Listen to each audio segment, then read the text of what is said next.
इस वीडियो के अंदर हम लोग रिव्यू करने वाले इनक्रेड मनी ऐप का। जी हाँ, डिटेल रिव्यू करने वाला हूँ कि कैसे अनलिस्टेड जो शेयर्स होते हैं उसके अंदर कैसे इन्वेस्ट किया जाता है।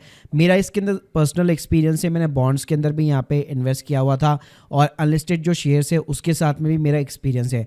तो डिटेल के अंदर बात करेंगे कि अनलिस्टेड शेयर के अंदर क्या रिस्क रहता है, क्या प्रो रहते हैं, क्या कॉन्स रहते हैं, क्या क्या टर्म्स एंड कंडीशंस रहती है, प्लस जो कॉर्पोरेट बॉन्ड्स होते हैं उसको भी सेलेक्ट करने से पहले क्या क्या चीज़ें आपको ध्यान में रखनी चाहिए और उसके अंदर भी क्या क्या रिस्क होते हैं। तो सारी जानकारी दूंगा एक ही वीडियो के अंदर, तो प्लीज़ पूरा वीडियो ज़रूर देखिएगा। और स्टार्ट करने से पहले बताना चाहूँगा, अगर आप फर्स्ट टाइम इन्वेस्टर्स हैं तो आपको एक अमेजोन का वाउचर एज ए रिवॉर्ड देखने को मिल सकता है, link in the description box, जहाँ से आप ज्वाइन कर सकते हैं। पहले अगर मैं बात करूँ कि इनक्रेड मनी प्लेटफॉर्म आखिर क्या वेबसाइट है, क्या ऐप है, तो बेसिकली इनक्रेड मनी जो प्लेटफॉर्म है alpha fintech private limited company के नाम से एक कंपनी है जो कि एक अल्टरनेटिव असेट्स आपको प्रोवाइड करती है। प्री आईपीओ अनलिस्टेड शेयर के अंदर भी डील करती है, फिक्स्ड डिपॉजिट भी ऑफर करती है और उसके साथ में कॉर्पोरेट बॉन्ड्स भी ऑफर करती है। इन्होंने शुरुआत करी थी अपनी कॉर्पोरेट बॉन्ड्स के साथ में, तभी से मैं इनका यूज़र रहा हूँ।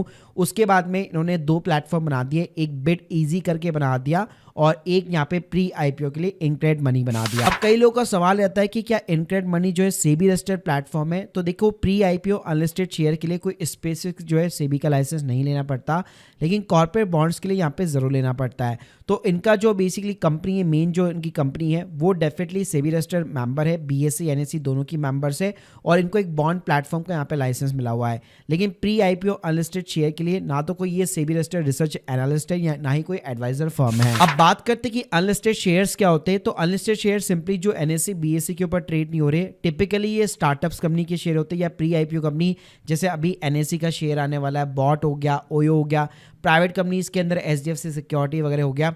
तो इनके एग्जिस्टिंग जो एम्प्लॉयज होते हैं या एग्जिस्टिंग जो शेयर होल्डर होते हैं वो अपने शेयर यहाँ पे निकालना चाहते हैं। अब इसके अंदर इन्वेस्टमेंट कैसे होता है, तो जैसे इनक्रेड मनी प्लेटफॉर्म के ऊपर सबसे पहले अगर आप साइन अप करेंगे, लिंक वैसे मैंने ऑलरेडी डिस्क्रिप्शन बॉक्स में दे रखी है, जहाँ से रिवॉर्ड्स वगैरह भी देखने को मिल जाएंगे। तो सबसे पहले तो यहाँ पे ना आपको अपनी केवाईसी करनी पड़ती है। अब देखो यहाँ पे अगर मैं केवाईसी की यहाँ पे बात करूँ तो बेसिक सी पैन कार्ड की, आधार कार्ड की डिटेल्स आपको देनी पड़ती है। इसके अलावा एक बैंक अकाउंट की डिटेल्स हो गई और मेन इंपॉर्टेंट यहाँ पे आपको एक अपनी डीमेट आईडी देनी पड़ेगी, मतलब जो डीपी आईडी होती है वो आपको प्रोवाइड करनी पड़ती है। फिर आप चाहो तो ज़ीरोधा की दे सकते हो, एंजल वन हो गया, इसके अलावा ग्रो हो गया, यानी किसी भी डीमेट अकाउंट की आप अपनी डीपी आईडी जो होती है 15 डिजिट की, सीडीएसएल या एनएसडीएल की, वो आपको यहाँ पे प्रोवाइड करनी रहती है। जिस भी अनलिस्टेड शेयर्स के अंदर आप इन्वेस्ट करना चाहते हो, यहाँ पे आपको बहुत सारी कंपनियों के जो है यहाँ पे आपको अनलिस्टेड शेयर देखने को मिल जाते हैं। जैसे अगर आप मैं लाइव की बात करूँ, आप देख सकते हो एनएसई का है, ओयो का है, चेन्नई सुपर किंग्स जो आईपीएल टीम है उनका है, इसके अलावा एसबीआई फंड्स मैनेजमेंट हो गया, इसके अलावा ऑर्बिस फाइनेंशियल हो गया, इसके अलावा देखोगे तो अपोलो ग्रीन एनर्जी हो गया, Indians potash limited, Cochin international airport. तो ऐसी बहुत सारी कंपनियों के जो है यहाँ पे आपको अनलिस्टेड शेयर देखने को मिलते हैं। सो किसी भी कंपनी के ऊपर अगर आपको इन्वेस्ट करना है, फॉर एन एग्जांपल मान लो मेरे को चेन्नई सुपर किंग्स के यहाँ पे जो है अनलिस्टेड शेयर खरीदना है, तो जैसे आप व्यू डिटेल्स के ऊपर क्लिक करेंगे, नीचे मिनिमम आपको एक फाइनल अमाउंट दिखाएगा, यानी इतने शेयर तो आपको मिनिमम लेने ही पड़ेंगे। तो एक लॉट के अंदर कह सकते हो आप मिनिमम इतने यूनिट्स आपको ये प्लेटफॉर्म यहाँ पे प्रोवाइड कर रहा है।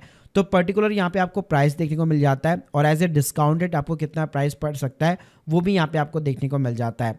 तो यहाँ पे सिंपली आपको कंपनी यहाँ पे सेलेक्ट करनी पड़ती है, इन्वेस्ट नाउ बटन पे क्लिक करना पड़ता है, यूपीआई नेट बैंकिंग के थ्रू आप सिंपली पेमेंट वगैरह कर सकते हो। यहाँ पे पेमेंट वगैरह करते हो, जैसे स्क्रीन के सामने दिखाना चाहूंगा, जैसे मैंने विक्रम सोलर लिमिटेड के यहाँ पे अनलिस्टेड शेयर खरीदे थे, तो आप देख सकते हो प्रॉपर तरीके से इस तरह से आपके सामने यहाँ पे जो है कंफर्मेशन मैसेज आता है। फिर यहाँ पे 5 से 6 दिन के अंदर आपको सीडीएसएल की तरफ से मैसेज आता है, क्योंकि आपने डीपीआईडी दे रखी थी। तो जितने भी आपके शेयर्स है, जो यूनिट्स है, जो आपने अनलिस्टेड यहाँ पे खरीदे हैं, प्रॉपर तरीके से आपका जो डीमेट आईडी या जो आपने डीपीआईडी दे रखा होगा उसके अंदर जाकर यहाँ पे क्रेडिट वगैरह होते हैं। तो ऐसे अगर आप देखोगे तो यहाँ पे आपको एनएससी की भी शेयर यहाँ पे देखने को मिल जाते हैं। तो सभी का तरीका यहाँ पे बाइंग करने का सेम रहता है।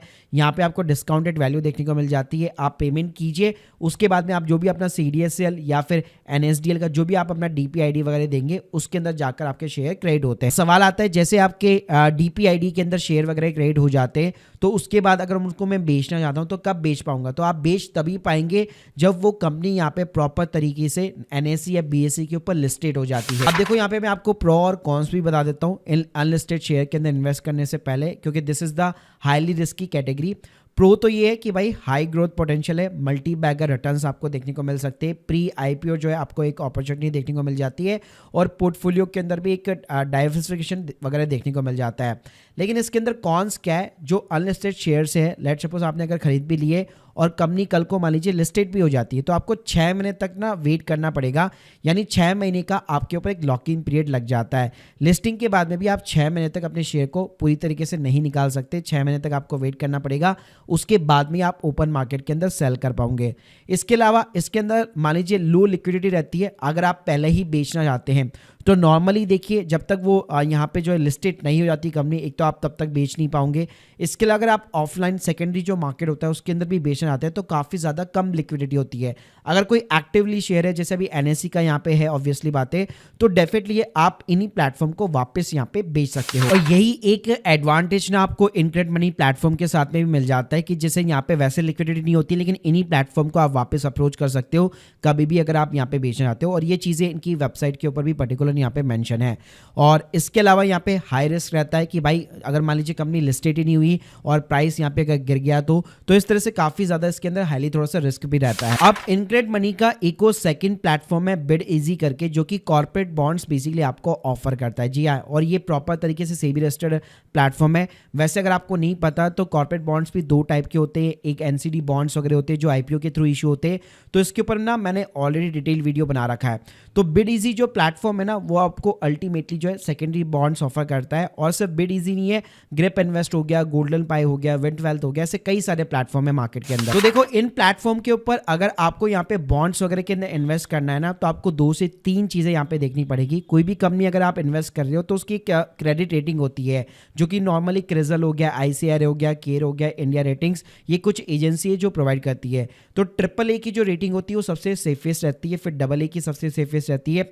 अगर मैं लोअर की यहाँ पे बात करूँ तो BBB वगैरह हो गया, तो इस टाइप से आपको रेटिंग्स देखनी पड़ेगी। तो किसी भी कंपनी में अगर आप देखोगे ना तो यहाँ पे बाकायदा तरीके से आपको रेटिंग्स देखने को मिल जाती है। फॉर एन एग्जांपल जैसे आप देख सकते हो ये IIFL का समझता अप्रैल 2027 का एक कॉर्पोरेट बॉन्ड है, तो इसकी ना प्रॉपर तरीके से आपको एक क्रेडिट रेटिंग देखने को मिल जाएगी।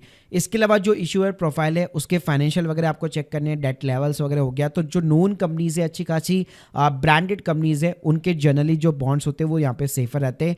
इसके अलावा अगर आपको YTM भी यहाँ पे चेक करना है कि कितना मेरे को YTM देखने को मिल रहा है। YTM का मतलब है कि जब तक आप इस बॉन्ड को होल्ड करके रखोगे उतना रिटर्न यहाँ पे आपको एक्चुअल में मिलने वाला है। तो सबसे जो ज़्यादा यहाँ पे आपको YTM ऑफर करता है, ऑब्वियसली बात है उसके अंदर रिस्क भी ज़्यादा रहता है और उनकी रेटिंग्स भी अगर आप देखोगे तो कम रहती है। और इसके अंदर ना एक और चीज़ आपको चेक करनी है कि जब आप बॉन्ड के अंदर इन्वेस्ट कर रहे रहते हैं तो सेकेंडरी मार्केट के जो बॉन्ड्स होते हैं जनरली उसके अंदर लिक्विडिटी नहीं होती है।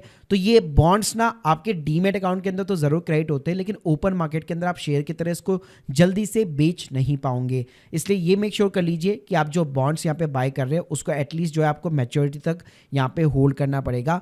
बाकी अगर आप बेचना भी चाहते हैं तो आपने जिस प्लेटफॉर्म से खरीदा हुआ है उनको वापस आप यहाँ पे अप्रोच कर सकते हो। तो यहाँ पे भी जैसे हम लोगों ने अनलिस्टेड शेयर के अंदर इन्वेस्ट किया था वैसे ही सेम प्रोसेस यहाँ पे आप रहता है। तो यहाँ पे आप देख सकते हो 2023 से मैं इसके अंदर इन्वेस्टेड हूँ। तो जो भी आप यहाँ पे बॉन्ड्स बाय करोगे वही ऑनलाइन आपको इन्वेस्टमेंट करनी है UPI नेट बैंकिंग के थ्रू, और जो भी यूनिट्स वगैरह होंगे वो बाकायदा आपके डीमेट अकाउंट के अंदर यहाँ पे क्रेडिट होते हैं। तो guys hope you like this video, please subscribe channel. अगर आप लोग के कोई भी डाउट्स है अनलिस्टेड शेयर्स को लेकर या बॉन्ड्स को लेकर तो आप मुझे कमेंट बॉक्स के अंदर बता सकते हो। अगर आप फर्स्ट टाइम इन्वेस्टर है, Amazon के वाउचर वगैरह विन करना चाहते हैं रिवॉर्ड्स के साथ, link in the description box. Thank you guys, thank you very much.